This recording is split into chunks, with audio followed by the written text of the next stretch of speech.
it's morning again. It's 901.526 on the rock, and you got the doc here, and we.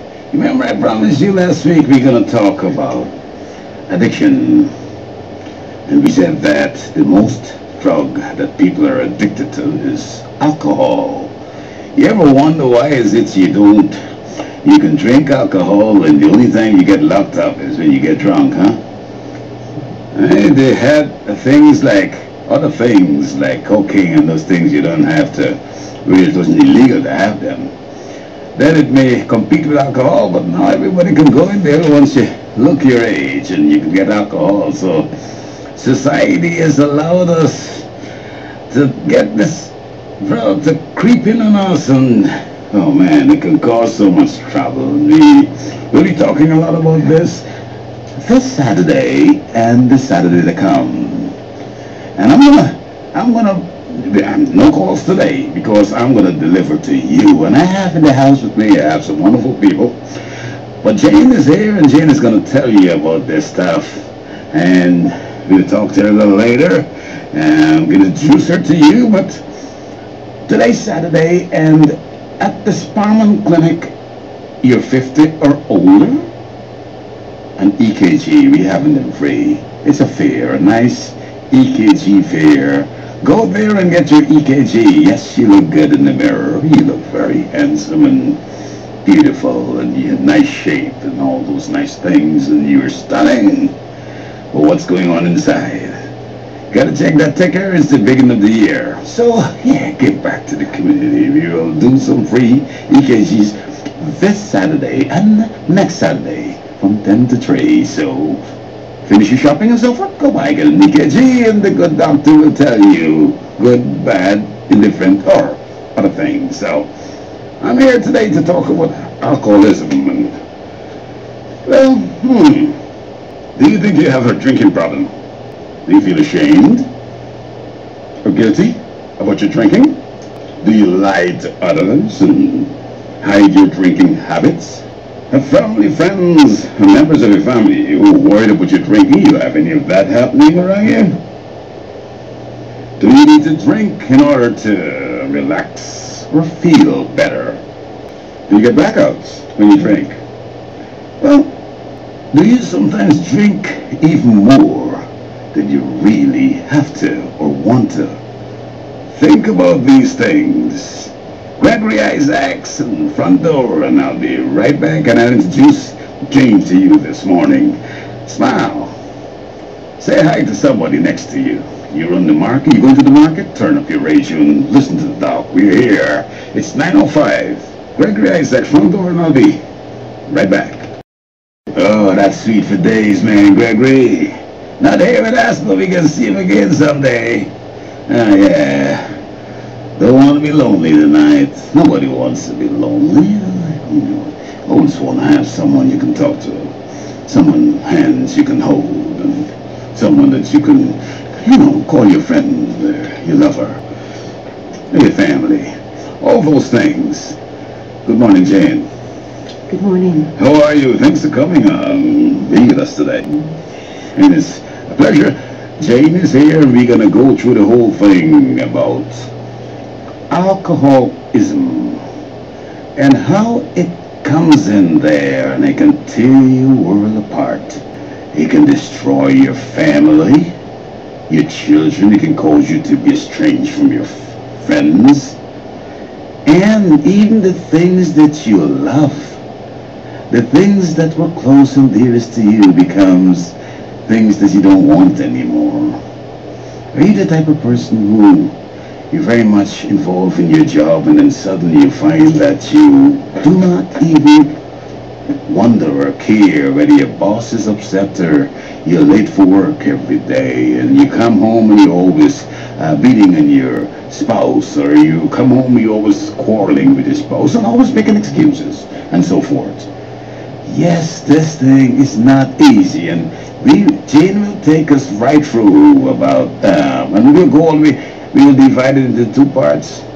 We'll deal with how is it comes in as the enemy and what it can do to you. Now, Jane, you you're extremely talented. Tell us something about when you were growing up, how you were pressured into wanting to achieve and to be the best at what you do. What is it? What was your favorite? What do you wanted to be when you were 7? Well, thanks for inviting me, but first of all, let me just get this out front. What I am right now is extremely nervous. You don't look that way. Are you ready? You don't look that way. And normally, I would have had a drink to get through this. But praise God, today I don't. So I just wish to share from my own experiences. And really, why I'm here is that I hope that even if one word of what I say reaches out to someone out there, by my experience, and this is only mine, but it is what I think all alcoholics will feel and identify with. So please, if you're out there and you hear anything that is familiar, don't be afraid. I've been through it, and I will tell you a little bit about myself. As Dr. Spallman was saying, at the age of 7 and even earlier, I had a driving ambition to be a ballerina. I am Barbadian, by the way. I was born here, and but a lot of my education, because of my choice of career, was elsewhere. But I also share that my rock bottom, what we call a rock bottom, happened here in Barbados, and it happened very, very real. And I know that that part, unfortunately, some people out there are going to identify with me with that. So when I share my story of wanting to be a ballerina, and you say, oh gosh, I'm going to turn off now because I have nothing in common with this woman. I know that deep down everybody has a dream. And my childhood dream was to be a dancer. And what I didn't realize was that... But even before you go forward, just don't mean to interrupt. I want to walk with you down the valley. Why dancing? Why did you like ballet so much? What was it about ballet? Is it the art in itself? What was it? Well, from a very early age, somehow I wanted to be a star. I was alcoholic before, I believe for my case that I was born an alcoholic. I do come from a family that seeped in that history, but this is not necessarily everybody's case, but once more I say it's mine. And I saw something that I would be a star in. And we spoke yesterday a little bit about prima ballerina, and prima being number one. And my entire life, from the time I can ever remember, I wanted to be number one. I wanted to be number one in my class at school, and I always was 2 or 3, the lowest ever 4. And that was totally unacceptable to me, a child of 5 or 6. Totally unacceptable. So you were pressured, always want to be the top of every game you get involved. And then I chose classical ballet, which has to be the most rigorous and demanding of any art form, because you can't put the instrument down. It's not like playing a violin. We put the you are the instrument. So constantly you drive yourself morning, noon, and night to this perfection. And what I thought was wonderful perfection was something that just gradually destroyed me, because perfection is not human. Humans are not perfect. There's only one that is perfect. But for me, that is what, and then to make it worse, you know, ballet, where if your little finger is out of place, it's wrong. You're ugly. It's wrong. And where, in my time, where I was taught by a Russian teacher, you know, you got a big slap on a cane, you know, get your legs higher and things like that. And it was constantly, you worked in front of mirrors. And so not only did you strive inside to be, then you saw a reflection of something that you wanted even more to be perfect. And then inside not knowing that you couldn't be perfect. So from beginning, this was my... Wait a minute. No, you knew that. At that time, you didn't know. Of course, I had no idea. I tell you, you know, I read really quickly, but I learn real slow, as we Bajans would say. You know, I took a long time to learn. And all of this I have only learned. In definition, I'm only 6 years and 2 months old, because I am 6 years and 2 months clean and free and sober. So in my mind, I'm 6 years and 2 months old. And that's when I have now began to live my life again. All right, let's go back to memory lane now. So from 7, you're pushing hard. You want to be the top of the class. You want to be the best in ballet. You want to really be a star. But you find that you can't get to that point. Tell me where you really start to enjoy. How did the drinking come into play? Okay, once more, I have realized this only by looking inside and inside the head, which doesn't want me to look inside, and look inside the heart, which I am believing more and more to be able to do so. That all these, what you were saying, isms, the isms of being a center of attraction and needing to be noticed and needing to shine, all these things existed. So when I would go to, say, an opening of a ballet, a premiere or something, and we were given champagne and so on like that, I found that I was only like 90-something pounds, so, I could have a glass of champagne, and all of a sudden, I was the center of attraction. People would say, oh, I just loved how you did this and whatever, and I would get this buzz from alcohol. Now, if I did not have that profession, I know I would have become a drunk, in quotation marks, a lot earlier. Oh, all right. So yes, I'm clarifying for myself too. So it means that you had a reason then to have a little of alcohol before you perform, because it made you graceful and push you a little harder to where you want to be. Would you say that? No, I didn't drink before my performances. I'm saying that after I had a celebration, I would drink. But the only thing that stopped me from drinking more was the fact I knew the next day I had to be perfect again. So, therefore, the alcohol, although deep inside the ism was working on me, the desire to dance and be perfect and do my career was greater at that time than my desire to drink. Gotcha. So when in my first stage, I call my drinking in 3 sections: partying, partying with problems, problems. Or what age are you at right now? Right now I'm in the partying, in my 20s. Good. Successful partying, and with artists and musicians and journalists, maybe a DJ here and there, all that sort of stuff. So at 20 right now, you're still thinking though that you're going to perfect the art, am I right? Yes, I had this great ambition, and something inside of me, just like eventually something inside of me told me I had a drinking problem, something inside of me told me, Virginia, you are less than a perfect dancer. You're not going to be a prima ballerina. And I believe that life puts things, and God, when I say life, my God puts things. And I needed to supplement my income. And I started to teach. But even before you started to teach, were there people in your peer group at that time that were really better than you and you wanted to be like them? Oh, of course.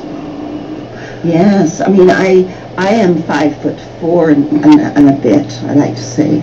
But there was by the girl that used to stand at the bar, which means the B-A-R-R-E in ballet, not the bar, which I then began to prop up.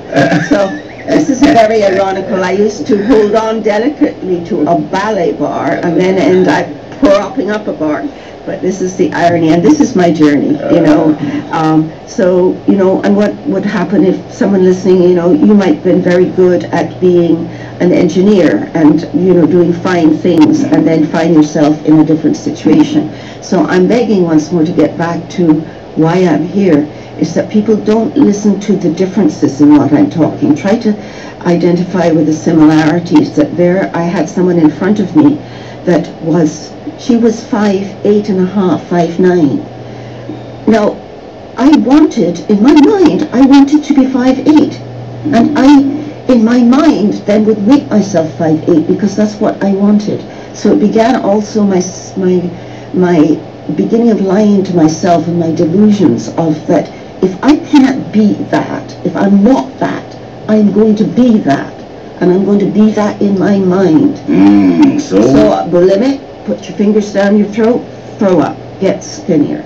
Do everything you can, but accept who I was. Pressure, and pressure. We'll be back with Jane, and time will tell. No, I'm not Jive 5. You know the Jive 5? My love story, my true story. I love that song. That song bites. We'll come back and speak to Jane in a few minutes. No, it's not gonna be the same, baby. Not anymore. Things will be different. And the same thing, you have a problem with alcohol. Yes, today is what, the 9th day of February?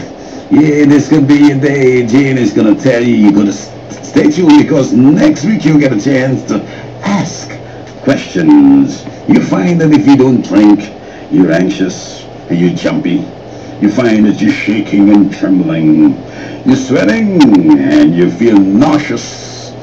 Or you're vomiting if you don't drink. Or you feel like you can't sleep if you don't drink. Or you feel depressed. Or you feel irritable, actually. Fatigued. Loss of appetite. You have headaches if you don't drink. You know you have a problem. I want to say to you, this is the month, as a matter of fact, in the 8th of the World Heart Health Month. The Spinal Clinic, they're doing their part by providing free EKG and consultations to people over 50 years old.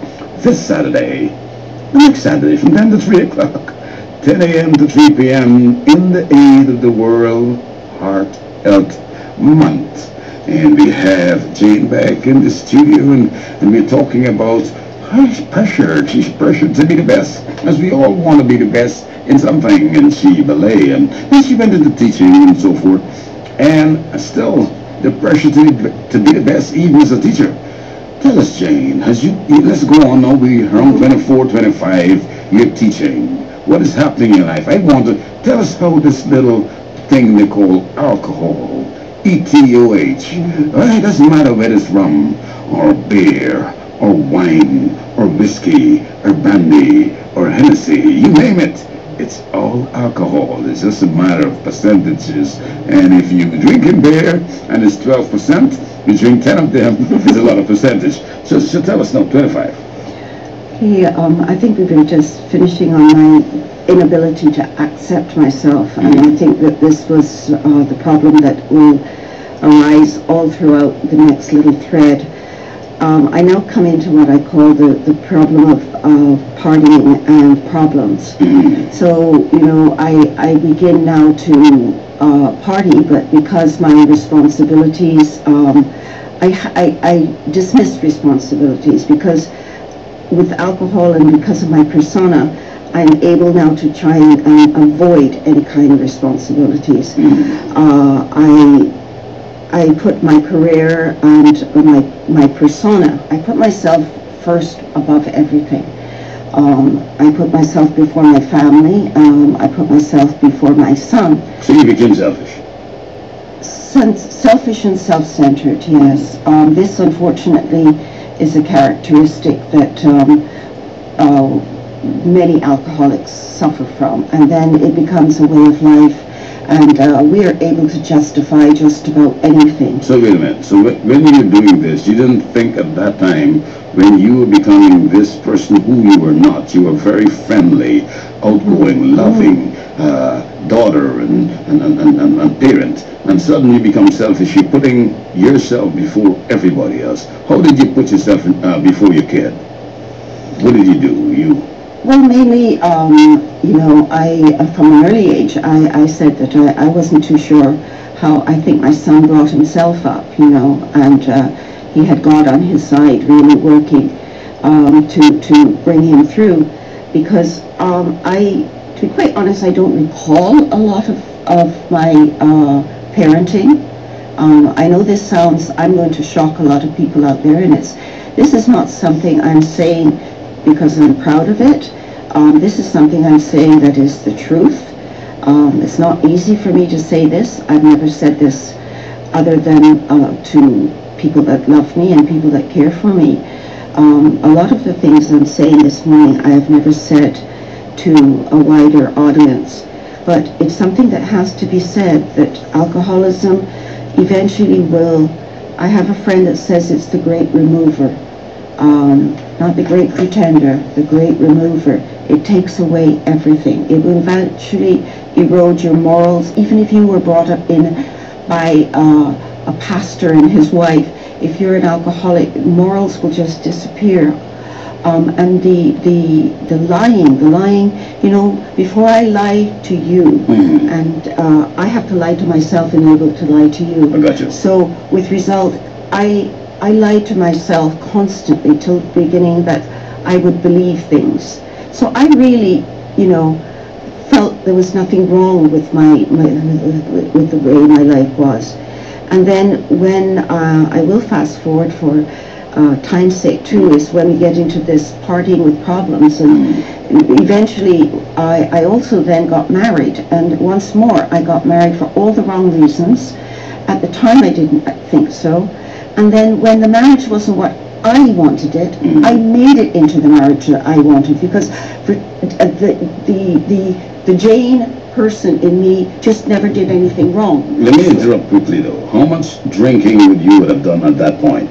The partying and the problems? Yes. Daily now. Daily. Now you drink, could I ask you what you drank or anything?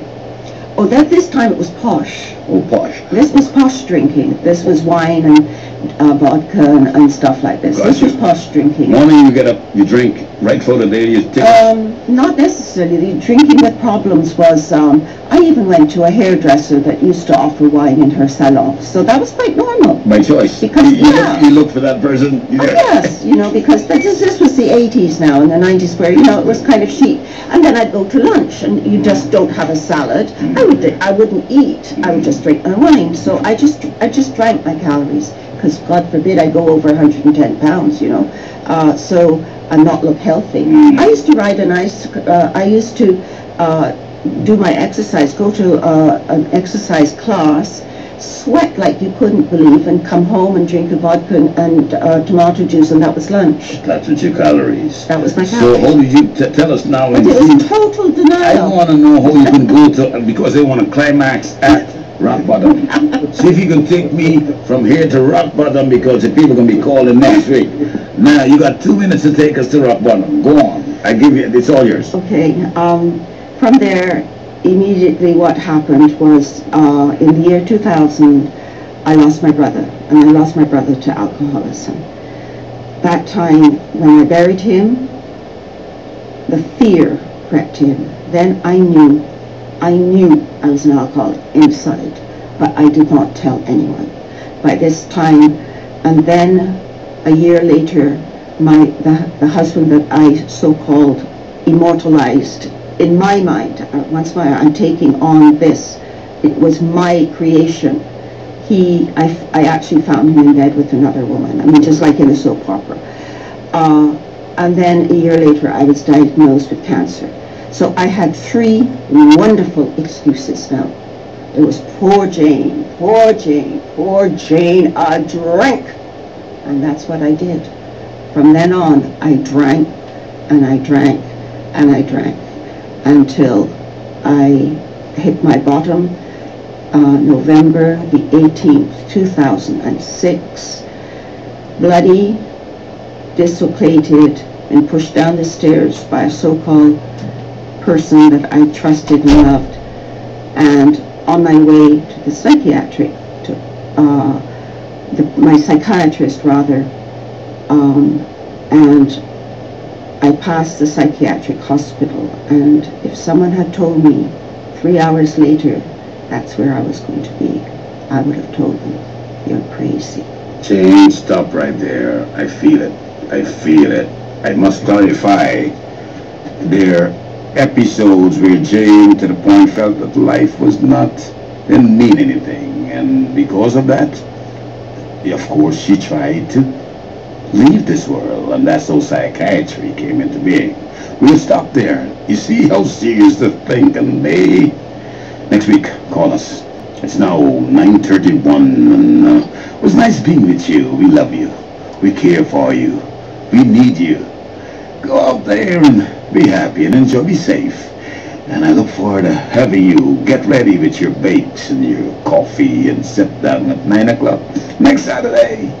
And we will continue alcoholism. God bless you. And we'll be back in a week. Thank you.